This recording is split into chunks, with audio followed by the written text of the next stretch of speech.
IB ഉദ്യോഗസ്ഥയുടെ മരണം പ്രതി സുഗാന്തിനെ Pettah police കസ്റ്റഡിയിൽ വാങ്ങും. കൂടുതൽ ചോദ്യം ചെയ്യലിന് വേണ്ടിയാണ് പോലീസ് സുഗാന്തിനെ കസ്റ്റഡിയിൽ വാങ്ങുന്നത്. പ്രതി സുഗാന്ത് പെൺകുട്ടിയുടെ മരണത്തിന് ഇടയാക്കിയതിൽ കൂടുതൽ ഡിജിറ്റൽ വിവരങ്ങൾ പോലീസ് തേടും.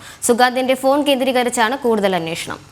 IB ഉദ്യോഗസ്ഥയുടെ മരണത്തിൽ റിമാൻഡിലായ സുഗാന്തിനെ പേട്ട പോലീസ് കസ്റ്റഡിയിൽ വാങ്ങും. കൂടുതൽ ചോദ്യം ചെയ്യലും തെളിവെടുപ്പും നടത്തും. സുഗാന്തിന്റെ ഫോണിലെ ഡിജിറ്റൽ തെളിവുകൾ കേന്ദ്രീകരിച്ചാണ് പോലീസ് അന്വേഷണം നടത്തുന്നത്. പ്രതി സുഗാന്ത് പെൺകുട്ടിയെ വിവാഹ വാഗ്ദാനം നൽകി ലൈംഗികമായി ഉപയോഗിച്ചെന്ന് പോലീസ് കോടതിയിൽ സമർപ്പിച്ച റിമാൻഡ് റിപ്പോർട്ടിൽ പറയുന്നു. യുവതിയിൽ നിന്നും സുഗാന്ത് പലതവണ പണം കൈപ്പറ്റിയിരുന്നു. ബാങ്കുമായി ബന്ധപ്പെട്ട ഡിജിറ്റൽ തെളിവുകളും കണ്ടെത്തിയിട്ടുണ്ട്. സുഗാന്ത് വിവാഹത്തിൽ നിന്ന് പിന്മാറിയതാണ് ആത്മഹത്യക്ക് കാരണമെന്നും റിപ്പോർട്ട്. അമ്മാവൻ മോഹനന്റെ കയ്യിൽ നിന്നുമാണ് സുഗാന്തിന്റെ ഫോണുകൾ കണ്ടെടുത്തത്.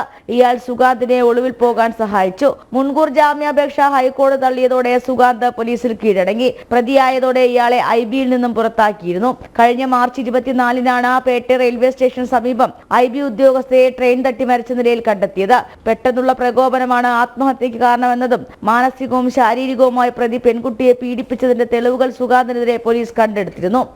ജനം, തിരുവനന്തപുരം.